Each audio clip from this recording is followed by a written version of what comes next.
The object of this exercise is to improve lumbar mobility and lengthen the muscles around your pelvis and lower back.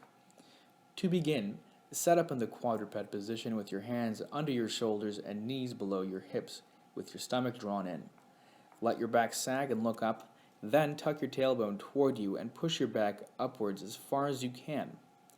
Be sure to hold your lumbar arch as you flex your neck and look down towards your thighs. You should feel a stretch along the entirety of your back. Hold the arch and sag positions for 1 second and then repeat.